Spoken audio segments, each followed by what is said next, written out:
How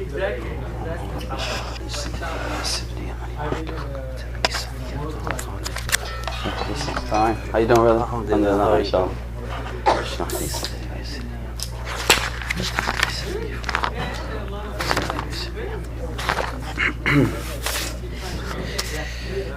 بسم الله الرحمن الرحيم. نبدأ إن شاء الله.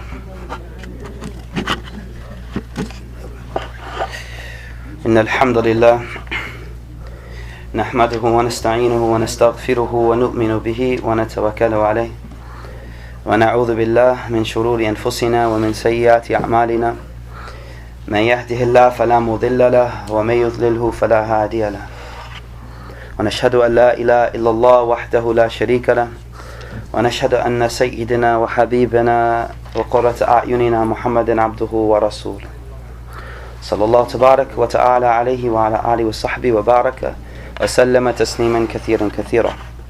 أما بعد.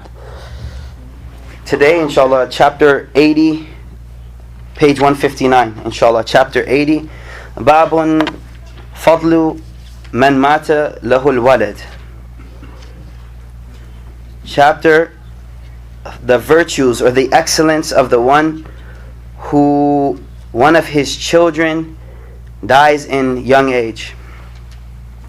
In this chapter, Imam Bukhari will present before us a few ahadith. And in these ahadith, it discusses the virtues and the blessings that the one receives who loses a child when the child is young. The one who loses a child when the child is young. And in order to understand this, before we start these hadith, there's a few preliminary things we need to understand. Well, recently we just talked about the adab of the orphan. Last week, 2 weeks ago, we spoke about the virtues of the orphan. And Rasulullah ﷺ says, the one that takes care of an orphan, me and him will be in Jannah kahatain, like these two fingers, correct? And one of the reasons we said was because Rasulullah ﷺ himself was an orphan. And not only that, Rasulullah ﷺ took the responsibility of who was in his household? Zayd, yes. And Ali, radiyallahu ta'ala anhuma. So Rasulullah ﷺ himself was an orphan, overlooked by society, left behind. But someone brought him in. And Rasulullah ﷺ himself, what did he do? He brought in the orphan himself. So therefore Rasulullah ﷺ says that me and the person who takes care of an orphan will be like this in Jannah. Well, here we're discussing a different aspect. And in these ahadith, Rasulullah ﷺ is teaching us how to cope and deal with calamities. And one of the greatest calamities that can ever touch someone is that this child who grabs your heart, who becomes everything of yours. They subhanallah, words don't describe the feeling you have when you see that child. By the way, is she done nursing? I'm waiting for her. When the baby's done, can you bring her? Okay? Don't drop her.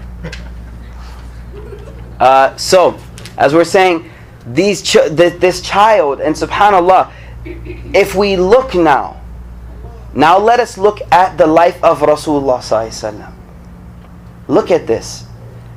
Rasulullah ﷺ, one of his first children from Khadija was Qasim. And for that reason, Rasulullah ﷺ is called Abu Qasim. Everyone knows Rasulullah ﷺ's name was Abu Qasim. But Abu Qasim died at a very young age, within 2 years. Within 2 years. Imagine the feeling Rasulullah ﷺ would have had at that time. And it doesn't stop there. He has another son named Abdullah from Khadija. He has another son named Abdullah. And Abdullah passes away too. So now the grief and the pain that Rasulullah ﷺ is going through, all of us can imagine what he's going through. And on top of that now, his enemies start to antagonize him and make fun of him. هو الأبتر He's abtar, meaning his progeny will not go on. His progeny will die off. His name will die off. Because we live through our children. SubhanAllah, one of the scientists or social scientists, they say the reason why we love children so much is only because we love ourselves. We want a piece of ourselves to continue going. We want a touch of immortality. So we love to have these children that keep us going. So they were calling him abtar. Abtar means the one who's cut off. His lineage is cut off.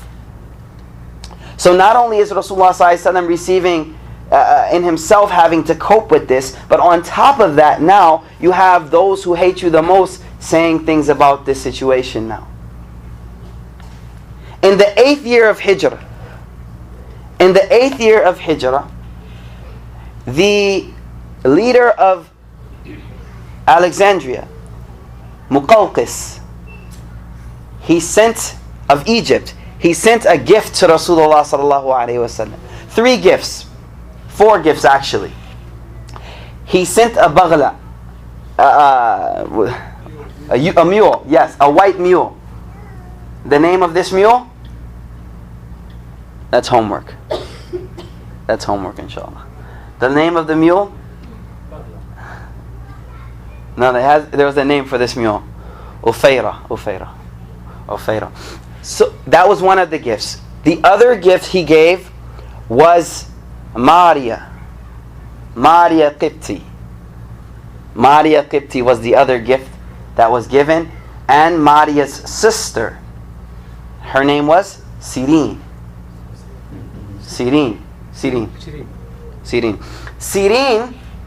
Rasulullah ﷺ gave her to Hassan bin Thabit, and Hassan bin Thabit took him under her, and she was with Hassan bin Thabit.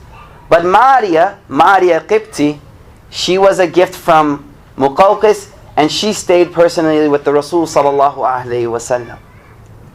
From Maria Qibti came another son. Now you have to understand something. Maria was very beautiful. Very beautiful. And at that time there's Aisha radiyallahu anha, Hafsa radiyallahu ta'ala anha, Zainab radiyallahu ta'ala anha, all the other wives of Rasulullah sallallahu alaihi wasallam. When Maria Qibtiyya came, oh subhanallah, there was a lot of things got interesting, put it that way. Things got very interesting. And then for this reason, one of the surahs was revealed, Ya ayyuhan nabiyyu lima tuharrimu ma ahallallahu lak. Because Aisha and Hafsa were so upset that Rasulullah sallallahu alaihi wasallam was spending time with Maria, that they kept bothering him. So he says, Wallahi, I'll never go back to her now. Okay, to make you happy. Wallahi, I'll never go back to her. According to one of the tafasir of this ayah. There's 2 tafsir for this ayah. So that's a whole nother story. One thing I want to point out, which is very, very, very interesting. From Maria, Rasulullah ﷺ was blessed with another son. Ibrahim was the son given to him through Maria. Now, what I want you to realize, something very interesting. You have to look back at the history now. When Ibrahim alayhi salatu wassalam and Sarah were traveling through Egypt, through Misr, it was the time of the 12th Pharaoh. According to Bidayah wa Nihaya, the 12th Pharaoh. And the Pharaoh at that time had a rule that whenever anyone comes in this area, the woman, I will take this woman and then send her back. So we all know the story. It's narrated in the Bible and it's narrated in the books of Hadith also, that this king tried to advance towards Sarah, but every time he tried to advance, his body would start quivering and shaking, and he's saying, what kind of jinn are you? Go. And he sent her back. But when he sent her back, he gave her a gift. What did he give her? He gave her one of the royal servants, the royal slaves. Hajara. One of the royal servants from Misr was given to who? Ibrahim, who was the first of the Hanifa. And one of the royal servants was given to the final prophet, Muhammad sallallahu alaihi wasallam, Maria, from the same Egyptian country. It's a very interesting point when you notice the similarities between Ibrahim alayhi salatu wasalam in this and Rasulullah sallallahu alaihi wasallam. That Hajara was a royal. These weren't normal slaves. These were royal. They were part of the royal family almost. They weren't normal slaves. And Hajara was given to Ibrahim. From Ibrahim came who? Ismail and the complete progeny all the way to Rasulullah sallallahu alaihi wasallam. Now Rasulullah sallallahu alaihi wasallam, the books of history say that Abyssinia and Misr were under the same hukumat at that time. Same government. And they were both waiting anxiously for the last prophet. The same way Najashi was waiting for the last prophet, the same way Muqawqis was waiting. We know there's another prophet coming. We know there's another prophet coming. And then when they found and heard of Rasulullah sallallahu alaihi wasallam, he sent this gift of Maria to Rasulullah sallallahu alaihi wasallam, and Maria was blessed with a son, Ibrahim. So Ibrahim was born in the 8th year of Hijri. The 8th year. And in the 10th year of Hijri, he began to get very sick. He began to get very sick, and he passed away in the 10th year. And one of the hadith narrates that Rasulullah sallallahu alaihi wasallam, he sent Ali to go to Maria and bring Ibrahim. They brought Ibrahim, they washed his body, they wrapped him up, and when he was sitting in front of Rasulullah sallallahu alaihi wasallam, he started crying and crying and crying and crying and crying and crying.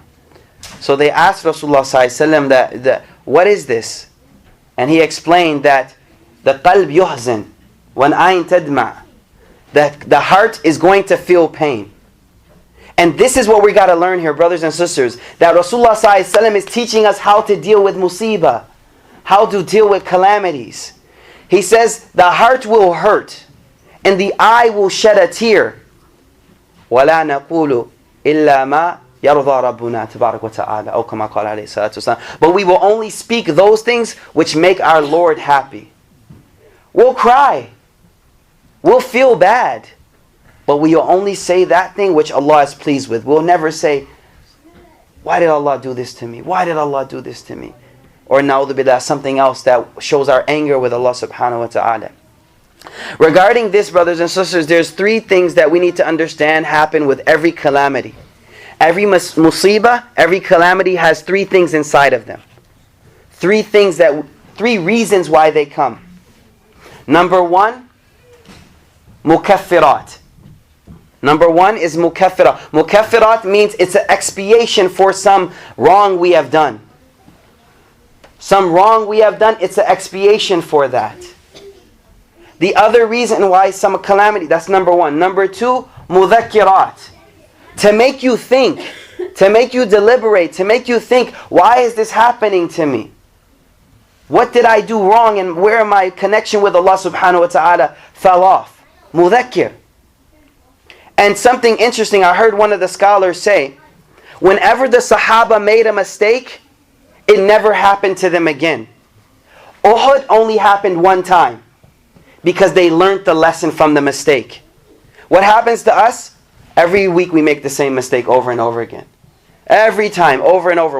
And we haven't learned the lesson. So because we haven't learned the lesson, the same thing keeps happening to us. Over and over again. The Sahaba learned right away and they rectified themselves. The third thing is uqubat. Sometimes when a calamity comes, it's as a punishment from Allah subhanahu wa ta'ala. And this is the most dangerous of them.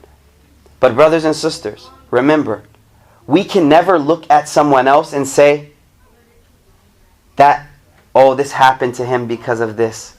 Oh, this happened to... We don't know. And that's not our place. Our place is whenever something happens to us, how do we take this calamity?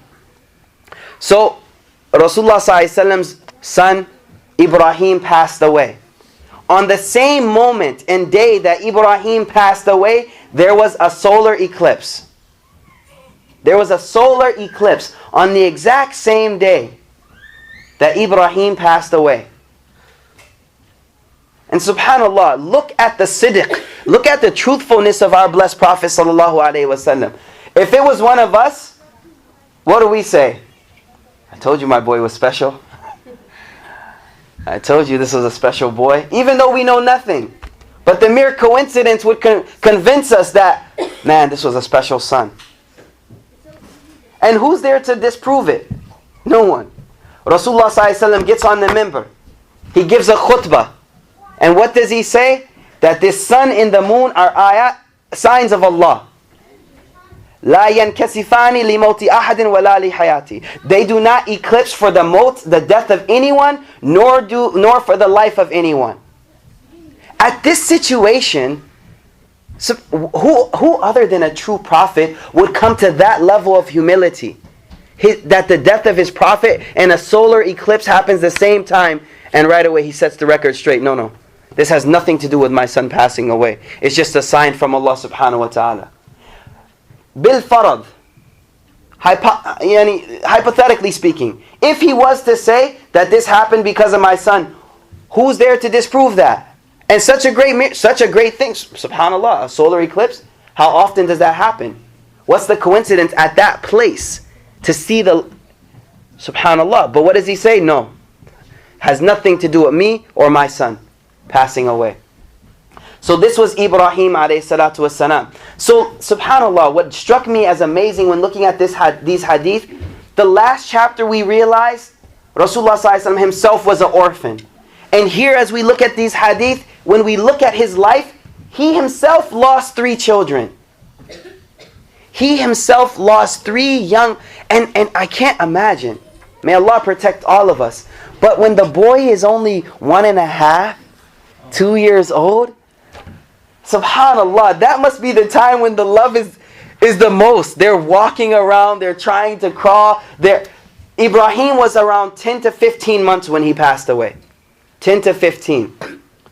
10 to 15. He was born in the 8th and he died in the 10th. Subhanallah, can we imagine, like at that time? That's so hard for Rasulullah sallallahu alaihi wasallam. So, one thing also before we go into these hadith, there's one rule we have to keep in mind. And subhanallah, one of my teachers taught us this, and I wrote it somewhere so I always see it. Remember this statement: Allah subhanahu wa ta'ala never takes, He only gives. Allah subhanahu wa ta'ala never takes. Allah is ghani. Allah never takes. He only gives. He only gives. Even what looks like a loss is Allah giving you an opportunity for great gain. Even the things that look like you're losing, Allah is opening the doors for you if you have sabr and if you have composure for a great gain. So Allah subhanahu wa ta'ala does not take. He doesn't take away. No, He only gives. From the first day to the last, Allah subhanahu wa ta'ala only gives. He never takes away. So let's look at these hadith. These hadith all deal with the same topic. The next 5 or 6 hadith deal with the topic of one who loses children when they're young. So the name of the chapter here is the virtue of the one whose one child passes away. The first hadith here is narrated by Abu Hurairah. And Abi Hurairah radiyallahu ta'ala an, anna Rasulullah sallallahu alayhi wa sallam قال لا يموت لأحد من المسلمين ثلاثة من الولد فتمسه النار إلا تحلة القسم. Rasulullah sallallahu alayhi wa sallam says in hadith 143 that no Muslim loses 3 of his children. No Muslim that loses 3 of his children will ever touch the fire of hell. إِلَّا تَحِلَّةِ الْقَسَمِ, except for the fulfilling of the promise of Allah. This last statement, تَحِلَّةِ الْقَسَمِ, is the only thing we really need to digress in and discuss. In Surah Taha, in Surah Maryam, in Surah Maryam, Allah subhanahu wa ta'ala says, وَإِن مِّنكُمْ إِلَّا وَارِدُهَا وَإِن مِّنكُمْ إِلَّا وَارِدُهَا, that there is none from amongst you except that you will pass through it. Now this ayah says that every single person on Yawm al-Qiyamah will have to go through the fire of Jahannam. Now the Mufassirin and the scholars explain to us that even the pious believers will have to go through. The ayah says, وَإِن مِّنكُمْ, every single person. But for those who are believers and people going to Jannah, the fire will be made cool for them. Like the fire was made cool for Ibrahim alayhi salatu wassalam. So this hadith is telling us that there is no Muslim that loses three children in their youth, and this person will never touch the fire of hell. This person will never touch the fire of hell. The next hadith is narrated عن أبي هريرة رضي الله تعالى عنه أن امرأة أتت النبي صلى الله عليه وسلم بسبي. Abu Hurairah narrates that once a woman came to Rasul sallallahu alaihi wasallam, and she had her small child in her arms. فقالت, she said to the Rasul sallallahu alaihi wasallam, ادعوا له, make dua for him please. فقد دفنت ثلاثة. She says, because I with my own hands have buried three of my own children. Look at her situation, subhanallah. فقال احتضرت بحذار شديد من النار. حذار is كل ما حال بينك وبين الشيء. Hidar is anything that becomes a barrier between you and something. That's what hidar means. A wall or a barrier of some sort. So Rasulullah ﷺ says, verily you have built a very strong barrier between you and the fire of hell. That yes, you are bearing your three children, but these three children will be a source for you to enter into Jannah. How? Let's look at the next hadith that explains more explicitly. قال مات ابن لي فوجدت عليه وجدا. Khalid al-Abasi, he says that one of my children, my sons died, and I got very, very, very upset. I felt very, very bad. فقلت يا أبا هريرة, I said, oh Abu Hurairah, ما سمعت من النبي صلى الله عليه وسلم شيئا تسخي به, or another riwayah says تطيب به أنفسنا عن موتانا. He says, can you please tell me something you heard from the Prophet that will make us feel better about our loss? You know what I found interesting about this hadith? Rasulullah ﷺ is rahmatul lil alameen. When you have the teachings of Rasulullah ﷺ here, and when you have them accessible to you and you know them, for any situation you go to, you can find the hadith that will give you peace. Peace. The teachings of the Rasul ﷺ are what is a rahmah. So look what this tabi'i is saying. He's saying to Abu Hurairah, I just lost a child. Is he complaining? No. He's saying, just please tell me something you heard from the Prophet about this. Sallallahu alayhi wasallam. Do we see how at every instance they're turning back to the Prophet ﷺ for the sakina in their heart? For the peace in their heart? So what does Abu Hurairah says? He says, قال سمعت من النبي. He says, I heard the Prophet ﷺ saying, صغاركم دعاميس الجنة. دعاميس الجنة. Da'amis, the translation here is your young, what's the translation in yours? Your little ones will be the microbes. Microbes. And he says that's the microbes denotes things that live in water and whose numbers are beyond counting. So like before you have like water filtration and stuff like that. And this one says that there are butterflies. Does anyone have another English copy of this? No? Okay, da'amis here in our book translates it as butterflies. It's a horrible translation to say the least. Da'amis has many meanings. Da'amis is the name for very small organism that lives in water. One meaning. or da'amus is a term used for those who have no restrictions. So some of the shurah, Imam Nawawi rahimahullah, he says about this hadith that the children of Jannah, they will be أنهم سياحون في الجنة داخلون في منازلها حيث يشاء. You know how the young children can go on the women's side with no worry? We can't go, right? We can't go over there.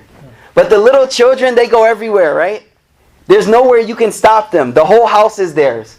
For the men, there's the harim. There's a place you can't go there, right? So the shurah say that these little children will be in Jannah, roaming wherever they like, no restrictions. Wherever they want to go. The same way the little children right now, he can get up and go on that side. We can't go. Everyone look at you, you're crazy. What are you doing, brother? What are you doing? But the little child can get up right now and go over there. No problem. Rasulullah ﷺ is saying that these little children will be these the small inhabitants of Jannah with no restrictions. With no restrictions. And, subhanAllah, is it this rawayah? Yes. The continuation of this rawayah says, on Yawm al-Qiyamah, in Muslim, here it doesn't have the completion, but in Muslim it has the completion. يَتَلَقَّ أَحَدُهُمْ أَبَوَيْهِ فَيَأْخُذُهُ يَقُودُهُ. He will take him. Look, this is amazing. He will come on Yawm al-Qiyamah. These children that have passed away, these children will come on Yawm al-Qiyamah. They will grab their parents and say, come with me, come with me. Take them and say, I am taking you to Jannah. The angels will try to stop them. This is in the hadith. The angels will say, where are you going? He can't go with you. No, I'm taking him. This is in the hadith. No, I'm taking him to Jannah. I'm taking him to Jannah. And before Allah, this child will insist, I'm taking my parents to Jannah. And Allah will say, take them to Jannah then. I take them to Jannah, go. This is, subhanAllah, Allah doesn't take, He only gives. Allah doesn't take, He only gives. There's a theory, I hate to digress. They say that at the time of the Big Bang, all of the matter that existed at that point is the same amount of matter that is in the world today. Do you know this? Anyone read this? Is this correct, according to today's science? That the matter that existed at that point is the same amount of matter that exists today. No. Can't be destroyed. So can't be destroyed. It just transfers, correct? Yeah. Allah doesn't take, He only gives. Allah did the Big Bang. That's Him. Yes, of course. But the matter He created at that, He never takes away. It just transfers. It just changes into different forms. Allah never takes. He only gives. Finite. Subhanallah. Allahumma salli ala Sayyidina Muhammad. Allahumma salli ala Sayyidina Muhammad. Next hadith, inshaAllah. Similar hadith. An Jabir bin Abdullah. قال, he says, Jabir bin Abdullah says, سمعت رسول الله, I heard Rasulullah sallallahu alayhi wasallam saying, من مات له ثلاثة من الولد, whoever loses 3 children, فاحتسبهم, this is the condition, and he has patience expecting reward from Allah subhanahu wa ta'ala. Ihtisab, you know the hadith, من قام رمضان إيمانا واحتسابا. What is ihtisab? This is a very important point to remember and learn. Ihtisab is when you have patience, yet at the same time you're expecting a reward. So this hadith says whoever loses 3 children, and he doesn't lose it, he keeps his composure. He cries the way Rasulullah cried. He feels bad the way Rasulullah feels bad. But he has hope in Allah's mercy subhanahu wa ta'ala. Ihtisaban. So ihtisab, what does it mean? To have sabr, but at the same time you're expecting the reward for this sabr. That's the word ihtisab. So whoever loses 3 children and he's patient on that, dakhala al-jannah, paradise is his. Paradise is his. Qulna, it seems easy, but those of us Muslims who have lost children know this is not an easy thing. This is a very huge thing. the reward of which is Jannah. قُلْنَا يَا رَسُولَ اللَّهِ. Look at this now. قُلْنَا يَا رَسُولَ اللَّهِ وَإِثْنَانِ. They said now. The Sahaba were very smart. The Sahaba, they were very smart. Rasulullah ﷺ said, whoever loses 3 children. So now one of the Sahaba, he says, what about 2? What about 2 children? So Rasulullah ﷺ says, وَاثْنَانِ. Jibreel comes, tells him, yes, 2 also. قُلْتُ, listen to this. Muhammad bin Labid says, قُلْتُ لِجَابِرٍ وَاللَّهِ أَرَى لَوْ قُلْتُمْ وَاحِدٍ لَقَالَ قَالَ وَأَنَا أَظُنُّ وَاللَّهِ. He says, you know what, I think if you guys said 1, Rasulullah ﷺ would have said 1 too. Jabir says, inshallah, I think so too. Now, I want everyone to look back at the title of the chapter. What does Imam Nawawi title the chapter? فَضْلُ مَنْ مَاتَ لَهُ الْوَلَدِ. What do we learn? What's Imam Bukhari's opinion? There's no number. You see the connection between the title of the chapter and the hadith? Now on top of that, there are very sahih and sarih hadith that say even 1 child. But Imam Bukhari doesn't bring those hadith. But from the connection, the chapter name, Jazakallah, from the chapter name and the hadith that came, we can see that even 1 child also. Okay, the next one. The next hadith, hadith number 147. Hadith number 147 is a repeat hadith. We did the exact same hadith on 144. Where Rasulullah ﷺ says that احتذرت بحذار شديد من النار, that you have prepared a wall around the fire, protecting you from the fire of hell. The next hadith, inshaAllah.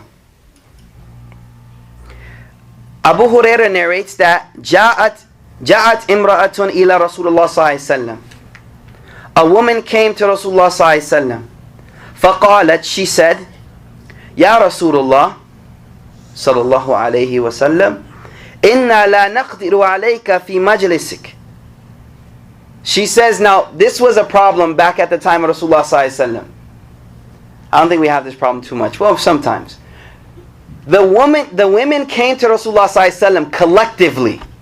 Collectively they came. And they said, all these men are taking up all the time with you. All these men are taking up all the time with you. We want a day for ourselves, where no men are allowed. You only teach us. So Rasulullah ﷺ made a day for them. That this was the day only for them, and no men could come. What we learn from this too, we learn from this also, look how much they were anxious to learn the deen. They were so anxious, they had hirs. We want a day where no men are there, it's just us. That's how our sisters should be. That they say to the imam, no, we want a day you only teach us. Only us. No other men, where we can ask all the questions we want and they won't rush us or anything else. That was how they were. And that's how we should be today. So, also, look at how eager the men were. The men weren't even giving the chance to the women to come close. They were always with the Prophet. They were always with him, sallallahu alaihi wasallam. So we see in the eagerness for knowledge. The eagerness for knowledge. Oh, hiccups. Okay, let's keep going. فَوَاعِدْنَا يَوْمًا نَأْتِيكَ فِيهِ. So give us a day where only we can come. A day where only we can come. فَقَالَ مَوْعِدُكُنَّ بَيْتُ فُلَانٍ. Okay, we'll go to such and such's house. I'll meet you there. Such and such has a big house. Everyone can go there. We'll go there. فَجَاءَهُنَّ لِذَلِكَ الْوَعْدِ. So all the women came that day. وَكَانَ فِيهَا. Now on that day, one of the things which Rasulullah sallallahu alaihi wasallam taught them was this hadith here. ما من كنا امرأة يموت لها ثلاثة من الولد فتحتسبهم هم إلا دخلت الجنة فتحتسبهم هم إلا دخلت الجنة. So no woman that loses 3 of her children and has patience, except that because of those children, Allah subhanahu wa ta'ala will enter her into Jannah. Now the commentators of this hadith explain it's not only for women. He was talking to the women, so he made it specific to them on this situation. فَقَالَتْ إِمْرَأَةٌ. Now the women are very smart, they're quick. She said, وَثْنَانِ يَا رَسُولُ. Ya Rasulullah, and 2 also. فَقَالَ وَثْنَانِ. Now, this last part is not a part of the hadith. The hadith is done now. وَكَانَ سُهَيْلٌ. Suhail is one of the rawis. Suhail is one of the rawis, the narrators. وَكَانَ سُهَيْلٌ يَتَشَدَّدُ فِي الْحَدِيثِ وَيَحْفَظُ وَلَمْ يَكُنْ أَحَدٌ يَقْدِرُ أَنْ يَكْتُبَ عِنْدَهُ. This is just a ilmi thing. Suhail is one of the narrators of the hadith. And what the person is telling us is Suhail would not allow anyone to write down the hadith during the dars. You had to memorize the hadith. And this is how the hadith were preserved in the beginning, through their memory. And that's what's being said here. That يَتَشَدَّدُ فِي الْحَدِيثِ وَيَحْفَظ. Only memorize the hadith. Only memorize the hadith. The next hadith is a narration of Salima. Sulaim. Sulaim.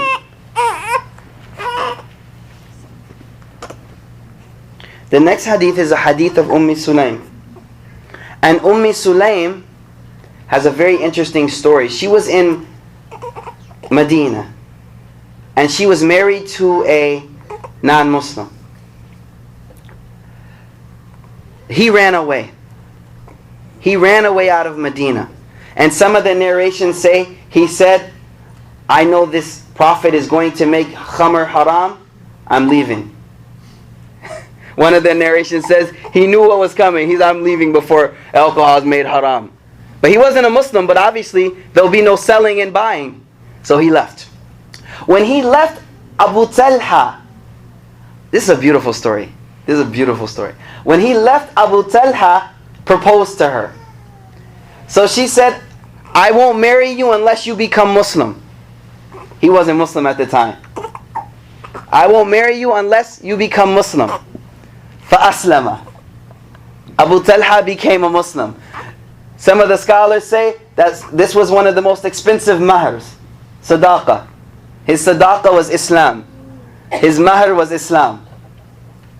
So Abu Talha, subhanallah, his position, we know on the day of Uhud, he was the one defending Rasulullah sallallahu alaihi wasallam. When many of the Muslims had ran away, Abu Talha was standing in front of Rasulullah sallallahu alaihi wasallam, shooting arrow after arrow after arrow. He broke 3 or 4 bows. And he said, Rasulullah says, Irmi Abu Talha, Irmi fidaka. May my mother and father be sacrificed for you. So Abu Talha has a very, very high place. One of the greatest Sahaba. One of the greatest Sahaba. The point I want to narrate is him and Sulaim, they had a baby boy. They had a baby boy. And the baby boy, don't make a mess. The baby boy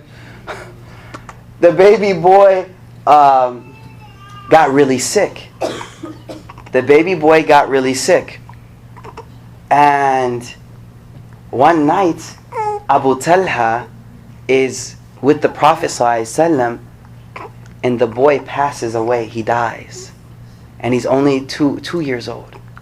And the boy dies. So, Sulaim, listen to this, brothers and sisters, especially sisters, listen to this. This is amazing. Sulaim, Alhamdulillah, Alhamdulillah.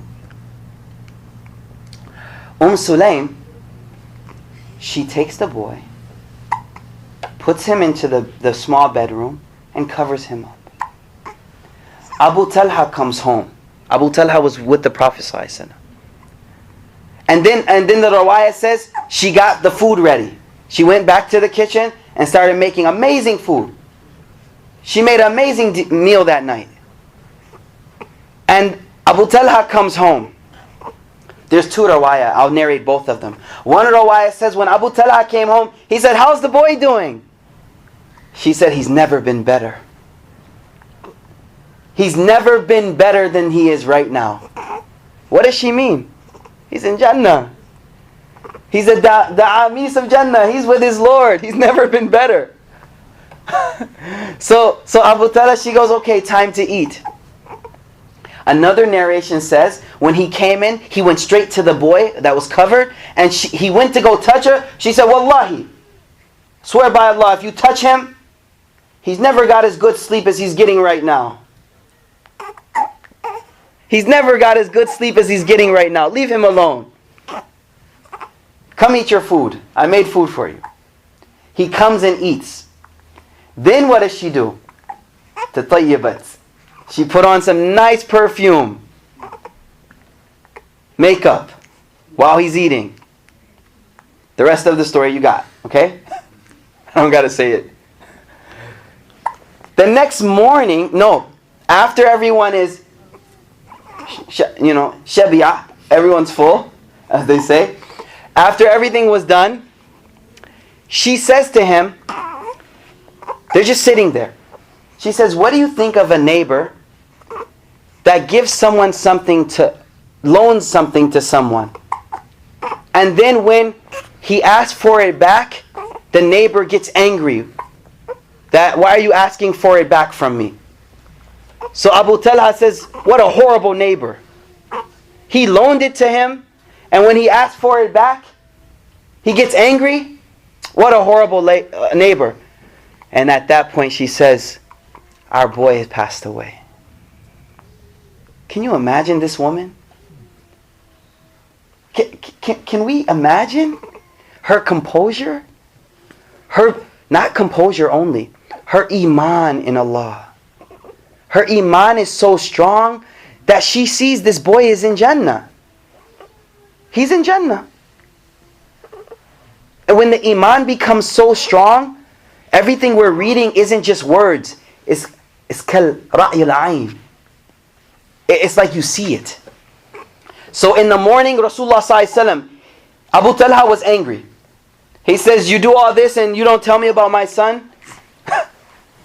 So he runs to Rasulullah ﷺ in the morning and tells him the whole night what happened. So Rasulullah ﷺ made dua for Sulaim.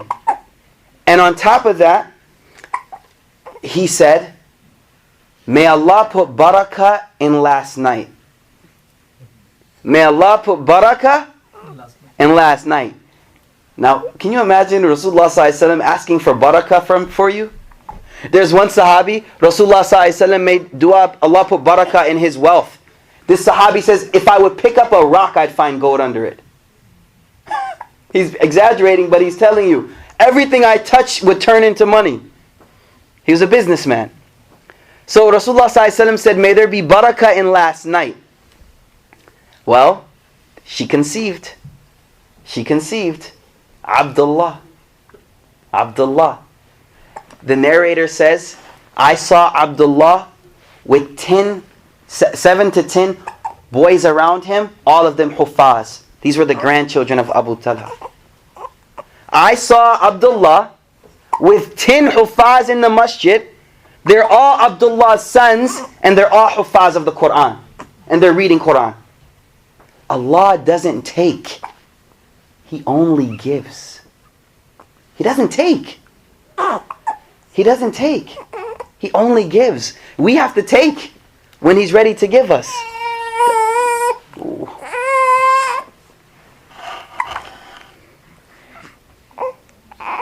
He doesn't take. He only gives. He only gives. Another example of that, I think, time to go. Yep, it's time to go. We don't have what they want. Ready to go back? Okay. Assalamu alaikum. Careful. There's one more incident I would like to share. The incident of Khidr. A same example. That Allah subhanahu wa ta'ala doesn't take, He only gives. Remember the story when Musa was traveling with Khidr. And Khidr came across a young boy and he killed him. For no apparent reason. So the Quran states that Allah wished to replace this child. And give them another child who was a pious child. It's narrated that they had a boy who Khidr had killed. And the next child they had after this boy was killed by Khidr was a girl. They had a girl. But from this girl, a prophet was born. From this girl, a prophet was born. So the point, again, I want to bring this point home, that Allah subhanahu wa ta'ala doesn't take from us. Allah is always giving to us. Is that we have to find the opportunity to find how Allah is giving us in this opportunity. Remain optimistic in every situation. There's two types of people. When the car tire breaks down, one of the sheikhs said, right? He says there's two types of people. When the tire breaks down, one guy gets out the car, he kicks the tire. What did he get? It's like he's trying to kick the order of Allah. He got nothing but a hurt foot. But another person takes the lesson from this and says, Alhamdulillah, maybe there's something Allah subhanahu wa ta'ala was protecting me from before me. Alhamdulillah. Maybe there's a lesson to be learned. I should have bought the better tires instead of always buying the cheap stuff. Maybe there's a lesson to be learned. But the point is, the mu'min is always learning from the opportunity. So look, Abu Talha goes to Prophet ﷺ. He gets the dua, and now look what he's blessed with in return to that. But who's the cause? Sulaym. Imagine if Sulaym lost her composure, started screaming, going crazy, tearing up everything. No, then none of this would have happened. So Sulaym, who's a pious Muslim woman who realizes that everything happens from the order of Allah, she's the cause for all of this good to happen in this story. And it's an amazing story. Amazing story. So this hadith is narrated by Sulaym. Amr bin Amir al-Ansari, he says that حدثتني Sulaym, that Sulaym told me, she said, قالت كنت عند النبي, that once I was with the Prophet sallallahu alaihi wasallam. فقال, so the Prophet sallallahu alaihi wasallam said to me, يا أم سليم, O Sulaym, ما من مسلمين يموت لهما 3 أولاد إلا أدخلهم الله الجنة بفضل رحمته إياهم. قلت واثنان قال واثنان. Sulaym says the Prophet ﷺ said to her that there is no two Muslim parents that lose 3 of their children except that Allah subhanahu wa ta'ala will enter them into paradise by His mercy for these children and the mercy He has for their parents. قلت, so Sulaym, she says, wait, واثنان ya Rasulullah, and 2 also? قال واثنان, yes, 2 also. Next hadith. Yes. أن سعسعة بن معاوية حدثه أنه لقي أبا ذر متوحشا قربة قال ما لك من ولدي يا أبا ذر قال ألا أحدثكم قلت بلى قال سمعت رسول الله صلى الله عليه وسلم يقول ما من مسلم يموت له 3 من الولد لم يبلغ الحنث إلا أدخله الله الجنة بفضل رحمته إياهم وما من رجل أعتق مسلما إلا جعل الله عز وجل كل عضو منه فكاكه لكل عضو منهم. In this hadith, it is narrated that one of the tabi'i, Sa'sa'a, he once came across Abu Dharr, who was sitting down, and he's covered up in his mutawahhisha qurbat. He had like skins, leather skins, covering him up. He's wrapped up in that. قال ما لك من الولد. So the person says to him, Ya Aba Adar, you don't have any children. You don't have any children. قال ألا أحدثك. He says, let me just tell you a hadith. Let me tell you a hadith about children now. قلت Bala. He says, please, please tell me. Again, they always say Bala, Bala, please, for sure, without doubt. Why not? قال سمعت رسول الله صلى الله عليه وسلم يقول, I heard Rasulullah صلى الله عليه وسلم saying, ما من مسلم يموت له ثلاثة من الولد لم يبلغ الحنث. That if anyone loses 3 children who have not reached the age of puberty, إلا أدخله الله الجنة. Allah subhanahu wa ta'ala will enter him into Jannah. Why? بِفَضْلِ رَحْمَتِهِ إِيَّاهُمْ. Because of the mercy Allah subhanahu wa ta'ala has on these children. وَمَا مِن رَجُلٍ أَعْتَقَ مُسْلِمًا. And no man, there is no man that sets free a Muslim except that Allah subhanahu wa ta'ala will set him free from the fire of Jahannam. And the last hadith is the same hadith that we just did here. So these are hadith teaching us how to cope and deal with calamities when they befall. And as we said in the beginning, when calamities come, there are 3 types. Uqubat, which are punishment, which we should seek refuge from. Mukaffirat, those which expiate sins. Like when someone gets sick, what do we say? La ba'sa tuhuran. That this is cleaning you. Don't worry, this is cleaning you. And the other is mudhakirat. That it should make us contemplate and think over the situation, and we should take a lesson from that situation. So whenever any calamity befalls us, subhanAllah, these teachings are here to give us peace. That whenever any situation comes to us, first remember, Rasulullah ﷺ went through this too. Just remember that first. And on top of that, remember these hadith that Allah never takes. Allah is only willing and waiting to give you. It's just you have to be ready to take that, inshallah. So inshallah we'll stop here. And from next week,